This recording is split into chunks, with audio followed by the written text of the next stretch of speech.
अस्सलाम वालेकुम, welcome to my channel. और आज हम डिस्कस करने जा रहे हैं अबाउट सैल्यूटेटरी कंडक्शन। लास्ट टाइम जैसे कि आपको पता है हमने पढ़ी थी एक्टिव पोटेंशियल पढ़ा था कि जब कोई भी जो हमें स्टिमुलस मिलता है तो किस तरह वो जो नर्व इम्पल्स है वो along the axon active potential के ज़रिए जो मूव करती है। तो सैल्यूटेटरी कंडक्शन में सबसे पहले हमें एक बात याद रखनी होती है कि जितना ज़्यादा नर्व इम्पल्स का डायमीटर होता है उसकी स्पीड भी उतनी ज़्यादा होती है, लेकिन ये इतना डिपेंडेंट नहीं होता। जैसे कि आप दो एग्जॉन्स ले लें A1 और A2। A1 अगर 480 माइक्रोमीटर लॉन्ग है, A2 अगर 30 माइक्रोमीटर लॉन्ग है, तो A1 जो है वो सिर्फ A2 की निस्बत 4 टाइम्स जो है वो फास्टर मूव करेगा। उसके बाद हमने जो थी वो पढ़ी कि माइलिन शीट थी माइलिन शीट उसकी जो थी एवोल्यूशन वो बहुत ज़्यादा इंपॉर्टेंट थी, क्योंकि इनके दरमियान ये माइलिन शीट बेसिकली फैट्स और फैट्स और श्वान सेल्स से बनी हुई है। और बेसिकली जो है आयंस इसके अक्रॉस मूव नहीं कर सकते और इनके अक्रॉस माइलिन शीट के अक्रॉस पोलराइजेशन नहीं होती, लेकिन इनके दरमियान कुछ गैप्स होते हैं जिसे हम नोड्स ऑफ रेनवीर कहते हैं, जिसे हमने नंबर 2 पॉइंट पे लिखा हुआ है। तो यही नोड्स ऑफ रणवीर वो पॉइंट्स है जहाँ पर हमारी जो है वो आयंस का एक्सचेंज होगा और यहीं पर एक्शन पोटेंशियल जो है वो डेवलप होगा। और एक्शन सैल्यूटेटरी कंडक्शन बेसिकली यही होती है कि एक नोड पे जो हमारा एक्शन पोटेंशियल बनेगा वो नेक्स्ट नोड पे एक्शन पोटेंशियल को ट्रिगर करेगा। जैसे हमने ये डायग्राम साइड पे बनाई हुई है, एक इम्पल्स हमने बनाई हुई है ये वाली, जिसमें आप देख रहे हैं ये पहले पॉइंट पे ये प्लस अंदर प्लस माइनस हो गया, यानी इस पॉइंट पे एक्शन पोटेंशियल लग गया है और ये अब अगले नोड पे एक्शन पोटेंशियल को ट्रिगर कर रहा है। और ये हमारी जो नर्व इम्पल्स होती है वो 120 मीटर पर सेकंड की स्पीड पे जो होती है वो मूव करती है। और बाज़ औक़ात अगर हमारी माइलिन शीट जो है वो डिटोरिएट हो जाए तो इस डिज़ीज़ को हम मल्टीपल स्क्लेरोसिस कहते हैं। और मल्टीपल स्क्लेरोसिस बेसिकली हमारी यंग एडल्टहुड में होती है और इसके जो सिम्टम्स होते हैं वो डिफ़िकल्टी इन वॉकिंग होती है।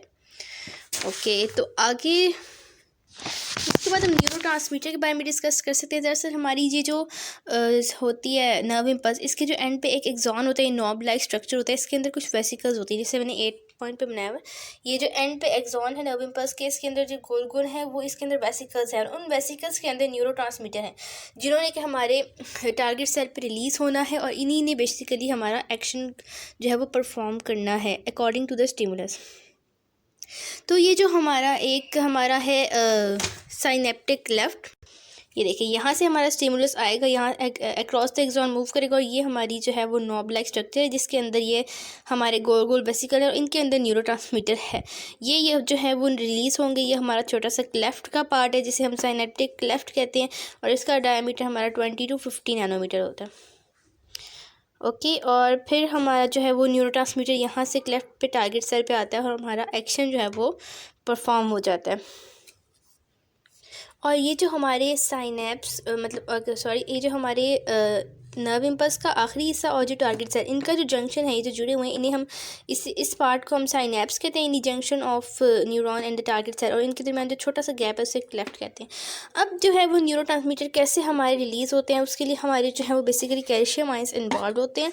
उसमें क्या होता है दरअसल कि हमारे जो कैल्शियम आयंस भी होते हैं वो हमारे बाहर जो है वो ज़्यादा कंसनट्रेशन में होते हैं। तो होता है कि जब कोई स्टिमुलस आता है, सोडियम आयंस की मूवमेंट होती है, तो कैल्शियम आयन भी बाहर से अंदर जाते हैं और जब वो बाहर से अंदर जाते हैं तो अंदर बहुत ज़्यादा हो जाते हैं, जिसके बाद जो हमारी ये वेसिकल है ये नर्व इम्पल्स के साथ ये जो मेम्ब्रेन है इसकी एंड वाली, ये मैंने बना रही हूँ, इसके साथ फ्यूज़ हो जाते हैं वेसिकल। ये जैसे आप देख रहे हैं ये गोल हिस्सा, ये जो है मेम्ब्रेन और वेसिकल फ्यूज़ हो गए और फ्यूज़ होने के बाद ये इन्होंने अपने न्यूरोट्रांसमीटर यहाँ रिलीज़ कर दिए जो कि उसके बाद टारगेट सेल के साथ बाउंड कर देंगे और हमारा एक्शन परफॉर्म हो जाएगा। एक और इम्पॉर्टेंट बात हमारी यहाँ पे आती है कि जब हमारा न्यूरोट्रांसमीटर यहाँ पे रिलीज़ होता है तो यहाँ पे एक्शन परफॉर्म कर देता है। जैसे ही एक्शन परफॉर्म कर देता है तो ये मतलब ख़त्म हो जाता है। अब ये ख़त्म दो तरीक़ों से हो सकता है, या तो एंजाइम आके इस न्यूरोट्रांसमीटर को डिग्रेड कर देते हैं या फिर कुछ एंजाइम जाके इसको वापस रीअपटेक करवा देते हैं, यानी ये वापस इसके अंदर चले जाते हैं न्यूरॉन के।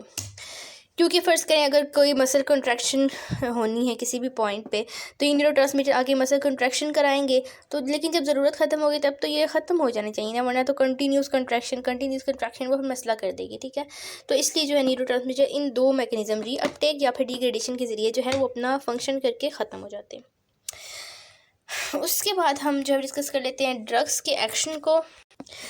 ड्रग्स पे सबसे पहले हमारे पास प्रोजेक आता है। प्रोजेक क्या करता है, ये सर्टोटीन के इनहिबिट को रोक देता है, यानी सर्टोटीन के रीअपटेक को या डिग्रेडेशन को रोक देता है। अब सर्टोटीन हमारा एक ऐसा न्यूरोट्रांसमीटर है जो कि इसको हम जो है वो हैप्पी केमिकल भी कहते हैं, और ये जो है हमारी डिप्रेशन को ओवरकम करने के लिए यूज़ होता है।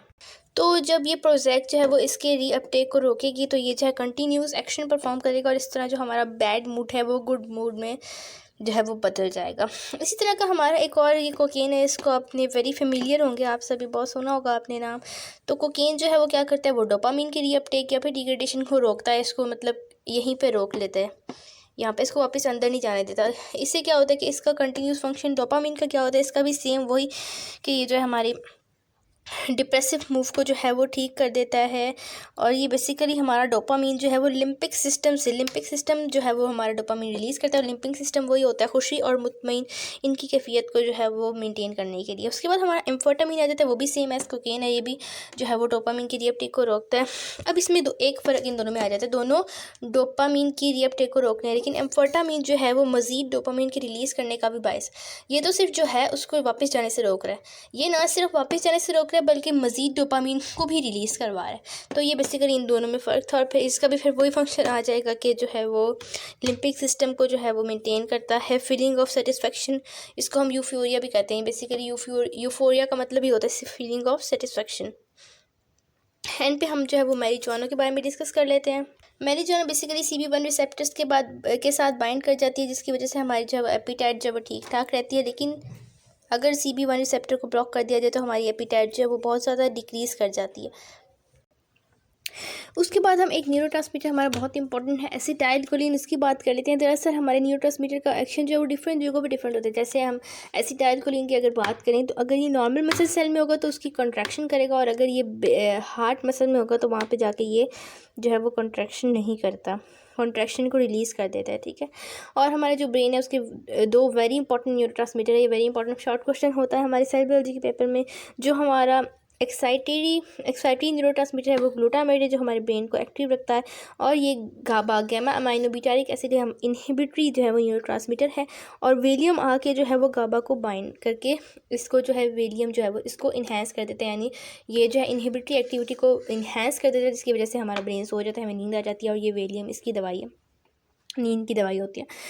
उसके बाद हम बात करते हैं कि न्यूरोट्रांसमीटर तो हमारे रिलीज़ तो होगी जी क्लेफ्ट में। अब होना क्या है, तो न्यूरोट्रांसमीटर बेसिकली दो मैकेनिज्म से एक्शन परफॉर्म कर सकता है। या तो वो आके क्लेफ्ट में हमारे केटाइनिक चैनल को ओपन कर देगा, अगर तो वो केटाइनिक चैनल को ओपन करेगा तो हमारे सोडियम आयंस अंदर आ जाएंगे और डीपोलराइजेशन हो जाएगी। और हमें पता है डीपोलराइजेशन के बाद जो होता है वो एक्टिव पोटेंशियल जो होता है वो बहुत फुल फ्लैज एक्टिव हो जाता है, और इस तरह जो हमारी जो है वो इम्पल्स जो है वो ट्रैवल करती है। लेकिन अगर न्यूरोट्रांसमीटर आके एनायनिक चैनल को जो है वो ओपन कर रही है तो हमारी जो है वो एनायंस अंदर आने की वजह से हमारी हाइपर पोलराइजेशन हो जाएगी, यानी वैल्यू वेरी वेरी नेगेटिव हो जाएगी, हाईली नेगेटिव। और वेरी नेगेटिव होने की वजह से जो है वो एक्शन पोटेंशियल के चांसेस जो है वो बहुत कम हो जाएंगे। उसके बाद लास्ट पे हम प्लास्टिसिटी की बात कर लेते हैं। इस प्लास्टिसिटी का मतलब हमारा जो साइनेप्सिस हो रहा है या नर्व इम्पल्स की जो ट्रैवलिंग हो रही है वो हमारी बहुत ज़्यादा डायनेमिक है, इसमें बहुत सारी वेरिएशंस होती हैं। दरअसल जो हमारा ब्रेन होता है उसमें तकरीबन 100 ट्रिलियन साइनेप्सिस जो होते हैं प्रेजेंट होते हैं, यानी 100 ट्रिलियन जो है वो जंक्शन प्रेजेंट है इम्पल्स के और टारगेट सेल्स के। और जो चाइल्डहुड है हमारा उसमें जो साइनेप्सिस की प्लास्टिसिटी है वो बहुत ज़्यादा होती है। और हिप्पोकैम्पस आपको पता है जो है वो मेमोरी से रिलेटेड होता है। और एक इसमें हम एक टर्म पढ़ते हैं लॉन्ग टर्म पोटेंशियल। इसमें क्या होता है कि हिप्पोकैम्पस को हम जब रिपीटेड स्टिमुलाई देते हैं, यानी हमने कोई चीज़ याद करनी है, हमें एक लाइन है हमने याद करनी है, हम बार बार बोल रहे हैं, तो हिप्पोकैम्पस को जो होता है वो रिपीटेड स्टिमुलाई मिलते हैं लॉन्ग पीरियड ऑफ टाइम के लिए। तो उससे क्या होता है कि हमारा जो साइनेप्सिस का कनेक्शन है वो बहुत ज़्यादा स्ट्रेंथन हो जाता है, और इस तरह से हमें चीज़ें जो है वो याद होना शुरू हो जाती हैं। आज हमने जो था सेल्टेटरी इम्पल्स के बारे में हमने डिस्कस किया, डिफरेंट न्यूरोट्रांसमीटर के बारे में डिस्कस किया, कैल्शियम आयंस के रोल के बारे में डिस्कस किया, ब्रेन के जो न्यूरोट्रांसमीटर दो हमने एक्साइटरी और इनहिबिटरी देखे, और हमने प्लास्टिसिटी देखी, और हमने जो न्यूरोट्रांसमीटर के मैकेनिज्म्स देखे कि वो किस किस तरह जो है वो एक्शन परफॉर्म करते हैं। Okay, thank you so much.